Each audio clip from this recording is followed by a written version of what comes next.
Hello everyone, ang bidyong ito ay maglaba tayo. Maglaga tayo ng downy. Nisinalang ko na yung mga damit. Tapos inon kasi tinuruan tayo na paano mag-open ng washing machine nila kasi very high-tech talaga. Tapos sa dyan, so nagpa-view tayo para makita natin ang magandang view sa mundong ito. Kasi winter, kung sisikat ang araw, ang ganda ng mundo. So, pagtapos nyan, ikot-ikot tayo, nagliligpit. Yung galaw natin, kingkoy-kingkoy sa lahat ng sulok ng mundo. Pagkakurimaw. So, walang magawa, video-video na naman. Tapos maghugas tayo ng plato. So, dishwashing ang gamit. Salpak ka lang ng salpak, automatic din. So, i-on natin, chinek kung tama yung ginagawa.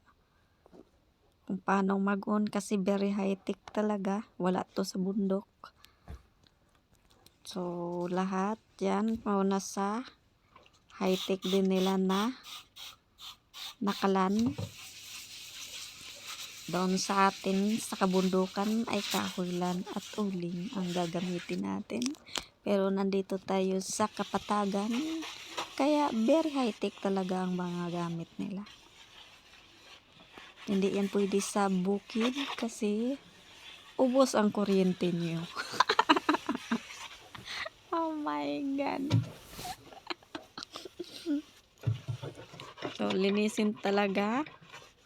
Nagbibideo ako guys kasi kung uuwi ako doon kasi nagagalit yung mama ko, linis ng linis.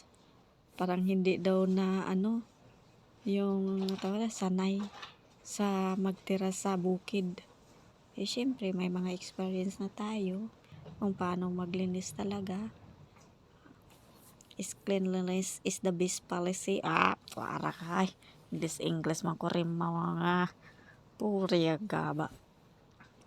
Yung video ta para kung complain gani natay ebidensya na nagtrabaho ta. Oras po na sa ilang table.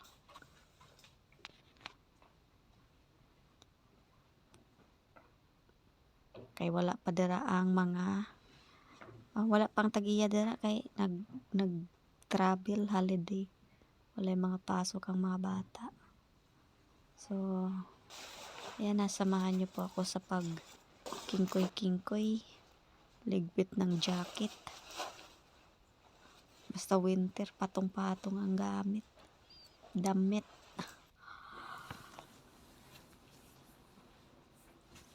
So, nilinis ko na naman ang refrigerator. Itatapon ang dapat itapon. Mga spare, mga bulok na pagkain, nasira na mga prutas. So, linisan sabayan sa ginagawa natin. Hello, ito pala yung nakilala ko, nagtrabaho ko siya sa Mara. Galing siya ng guys, sa City of Dream. Pero nagtanggalan ngayon, pero normal yan dito sa Cyprus kung winter, magtanggalan sila kung sa hotel lang magtrabaho. So, buti na lang naka-apply siya sa Mara. So, hindi siya napauwi sa Pilipinas. Naghingi siya ng advice